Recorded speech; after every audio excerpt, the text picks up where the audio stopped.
Okay. Number 2 is all done, and now you have a chance to go ahead and take a look and correct it. Because of time issues and recording time issues, I just try to do this pretty quickly. So you can pause it if you want. It can take more time to look at it, but I'm going to continue the video. Okay, so I'm going to scoot it on up here. And let's see if I can close that. There we go. There we go. Okay, so reflection is our next transformation. Okay, a reflection is a transformation that flips the graph over a line called a line of reflection. A reflection point is the same distance from the line of reflection as the original point, but now on the opposite side of the line. Alright, so concept 2, graphing and describing reflection. There we go. I'm going to go ahead and highlight what we're going to graph. P of x equals the opposite of x squared, or negative x squared. And first things first, I am going to go ahead and do the parent function again. So here we go. Parent function f of negative 2 equals negative 2 squared, which is 4. F of negative 1 equals negative 1 squared, which is 1. F of 0 equals 0 squared, which is 0. F of 1 equals 1 squared, which is 1. And f of 2 equals 2 squared, which is 4. Alright, I'm going to plot these points here. And I have negative 2, 4. Negative 1, 1, which is about right there. 0, 0, 1, 1, and 2, 4. Alright. There's my parent function. I can label it f of x. Then I'm going to go ahead and do p of x. And here we go. P of negative 2 equals the opposite of negative 2 squared, which is the opposite of 4, which is negative 4. P of negative 1 equals the opposite of negative 1 squared, which is the opposite of 1, which is negative 1. P of 0 equals the opposite of 0 squared, which is just 0. P of 1 equals the opposite of 1 squared, which is the opposite of 1, which is negative 1.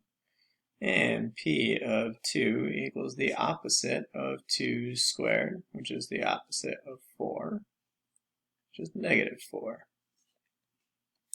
Alright, I'm going to plot these. I have negative 2, negative 4, so to the left, down 4.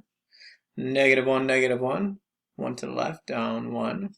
0, 0, 1, negative 1, so 1 to the right, down 1, and 2, negative 4. It's 2 to the right, down 4 right there. We got another U-shaped graph. And I can now label it P of x.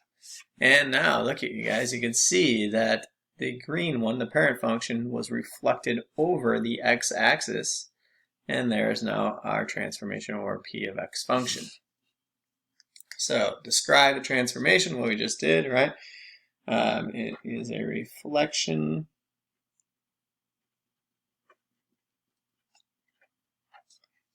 on the x-axis.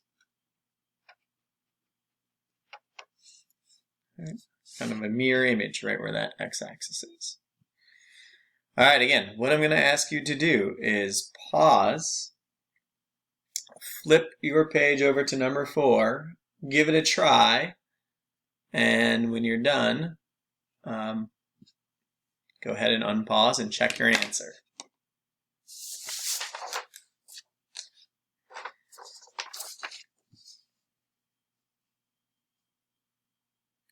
Okay, here is the answer to number 4. The green one is our parent function. The blue is a reflection over our x-axis or our y-axis. Either one of them actually work in this case, which is pretty cool. All right, I'm going to keep on going here, you guys. So I'm going to scoot it on down. All right, when a factor is greater than 1, which is our inequality here, x is greater than 1, the transformation is a vertical stretch. When the factor is greater than 0 and less than 1, or our compound inequality, 0 is less than x, which is less than 1, or anything in between 0 and 1, is a vertical shrink. Okay, so this is our next transformation, vertical stretch and shrink. All right, concept number 3, graphing and describing stretches and shrinks. We're only going to do vertical here, and we are going to graph g of x equals 2 times the absolute value of x, and its parent function, then the described transformation. All right, so here we go. Again, I'm going to go ahead and plug these in. So f of -2 equals -2. F of -1 equals -1. This should be, I'm sorry, absolute values. Okay, so that's 2. That's 1. F of 0 equals absolute value 0, 0. F of 1 equals the absolute value of 1, which is 1. F of 2 equals the absolute value of 2, which is 2. All right, I am going to go ahead and plot these on the graph right here. -2, 2. -1, 1. 0, 0. 1, 1. And 2, 2. Again, absolute value gives us a V-shaped graph.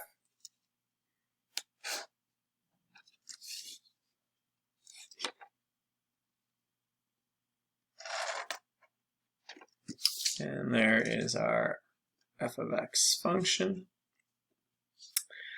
I'm going to go ahead and graph g of x. Okay, so now I have g of -2 equals 2 times the absolute value of -2, which is really 2 times 2, or 4.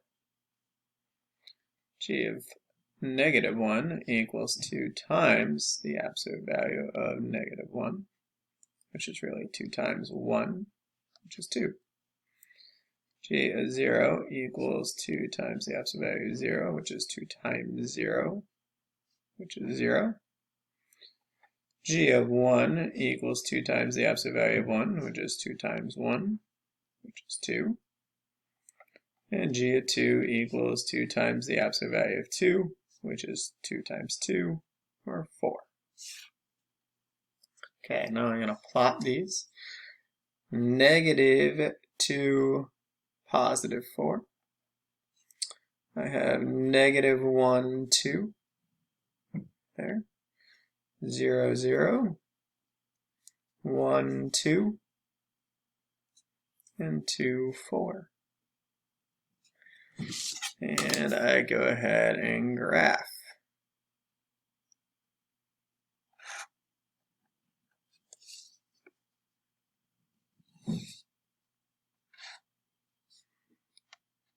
All right, and there is our g of x. Okay, so what do we know? All right, well, what happened is we have a vertical stretch right here. All right, I almost, if you think of it, as I took this green one and I vertically, up and down, stretched it out. What happened? Well, it got skinnier, right? It gets longer and skinnier, so it's like a vertical stretch. It's like you take it, it's hard to show on the video, but take it and you stretch it out.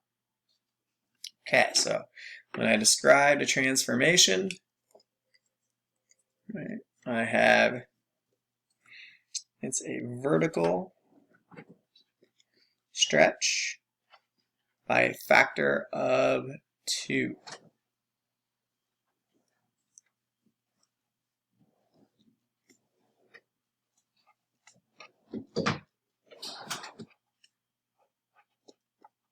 And the nice thing about vertical stretch and shrink is the factor is always going to be the number there. All right, that would change with horizontal, but with vertical, whatever you see, that's like the factor of it. All right, I do know it's a vertical stretch because that number is out in front. All right, we'll talk about that more in the future, but there we go. There is number 5. And again, if you could take a look and flip it up to number 6, just give it a try. Again, I could care less if you get it right or wrong. And then you can take a look at your answer.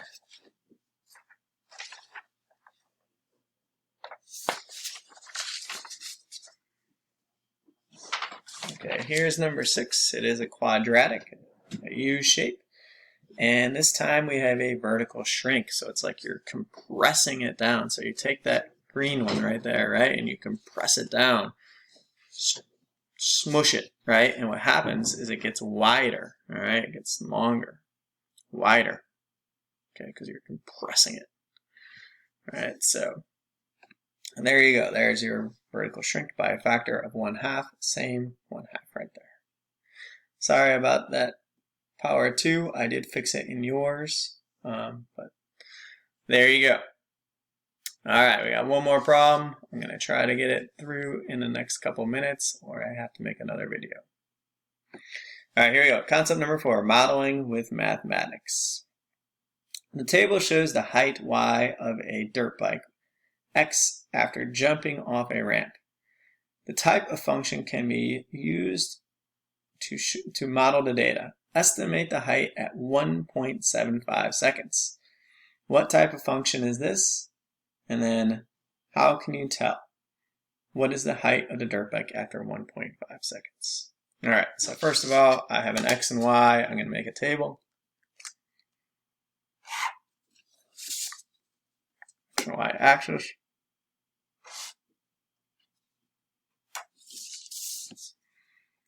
My y and my x. And then if I start with the x, I have 0. I have 0.5, 0.5, 1, 1.5, and 2. If I look at my y's, those are all factors of 4, so I'm going to go by 4. 4, 8, 12, 16, 20, 24. Okay. Next thing I'm going to do is plot these points. So I got 0, 8 right there, 1.5, 20 right there, 1, 24 right there, 1.5, 20 right there, and 2, 8 right there. I'm going to go ahead and draw, and this is a U-shaped graph. Oops, a little mistake right there. But that's interesting, I made that mistake right exactly there because that's about 1.75, right? Right there. Close, maybe. All right, so there's the spot I'm looking for, right? And so first of all, what type of function is it? It's a quadratic.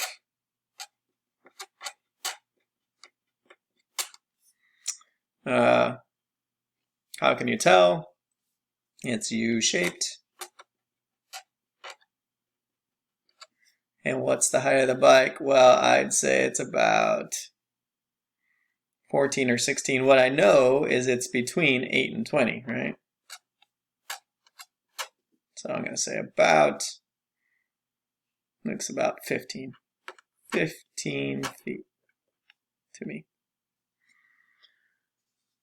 And there we go. That's what we have right there. All right, guys, I'm running out of time, so I am going to go ahead and stop this. But feel free to go back and relook at any of those. Pause. That's the beauty of having this video lesson. All right, take it easy.